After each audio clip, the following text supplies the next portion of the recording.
If you are preparing to send your first sales invoice in Denmark, it is worth approaching the process with the same professionalism you apply to your client relationships, because the way you invoice will influence your cash flow, your compliance, and ultimately the trust your customers place in your business.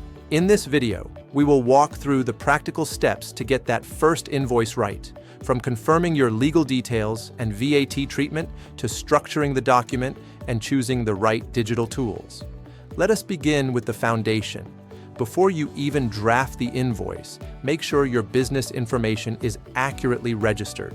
In Denmark, that means confirming your CVR number, your official business name, and your registered address as they appear in the Danish Business Register. If you are VAT registered, which most businesses above the threshold will be, you also need your Danish VAT number and to be clear on the VAT rate that applies to your product or service. Clarifying this up front avoids corrections and disputes later. Next, align on the commercial terms with your customer.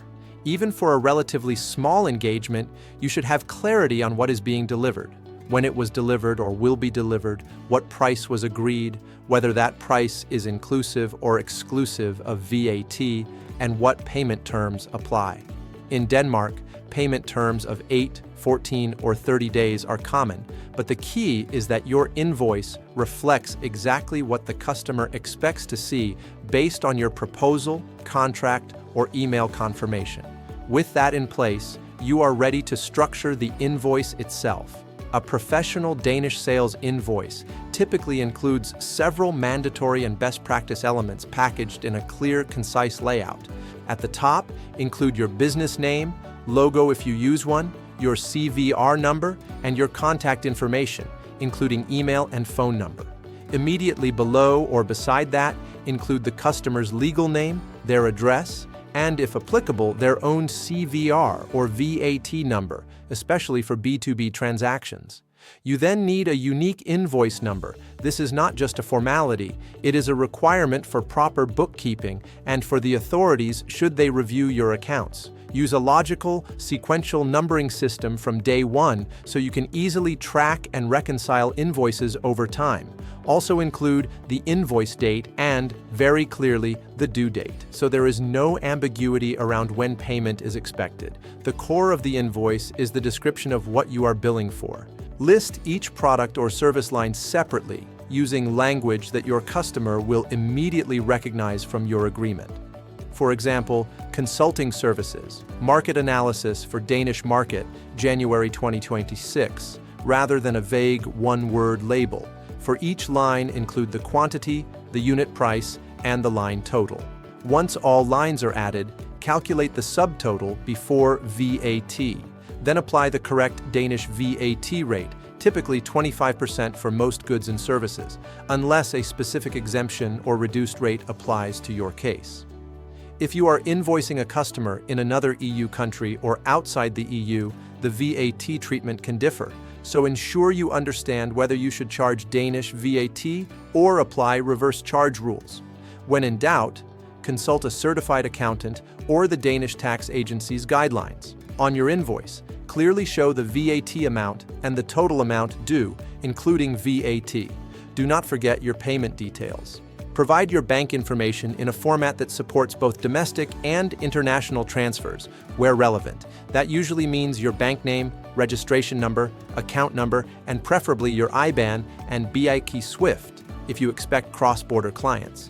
Increasingly, Danish businesses also include a mobile pay number or payment link for convenience, especially for smaller invoices. But even if you use digital options, traditional bank details should still be present. To increase the likelihood of on-time payment, restate your payment terms near the total, such as payment due within 14 days of invoice date, and, if your policy allows, any late payment interest or reminder fees that may apply under Danish law. Once the structure is in place, consider the tools you use to generate and send the invoice. Many Danish entrepreneurs rely on cloud-based accounting platforms that integrate with the Danish Business Authority and SCAT, and can automatically handle VAT rates, invoice numbering, and customer records. Using such a system from the outset can save significant time, reduce errors, and simplify your VAT reporting later. These tools also often let you send invoices directly via email or even as e-invoices to public sector clients, which is required if you are selling to Danish government entities. Even if you choose to start with a simple template in Word or Excel, make sure you convert the final invoice to PDF before sending to avoid accidental edits and to give a more professional impression. Before clicking Send, take a final moment to review every detail.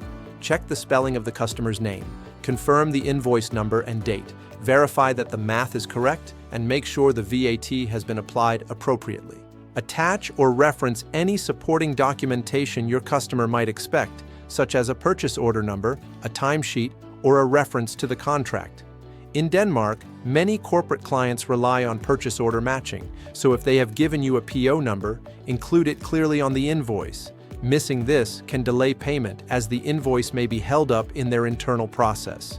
When sending the invoice, choose the channel your customer prefers, whether that is direct email to their finance department, upload via a supplier portal, or an e-invoicing solution like Handle for public customers. In the body of your email, be concise and professional. Mention the project or order name, the invoice number, the amount, and the due date, and thank them for the collaboration. Once the invoice is out, your job is not quite finished. Set up a simple system to track whether the invoice has been paid, ideally using your accounting software. If the due date passes without payment, it is entirely appropriate in a Danish business context to send a polite reminder a few days later, attaching the original invoice and asking whether there are any questions or issues. Maintaining a calm, factual tone and resolving any misunderstandings quickly helps preserve the relationship while supporting healthy cash flow. Over time, you will refine your format and your processes, but getting these fundamentals right on your very first sales invoice in Denmark puts you on a solid path. You demonstrate professionalism to your clients, stay aligned with regulatory expectations, and build habits that will scale as your business grows.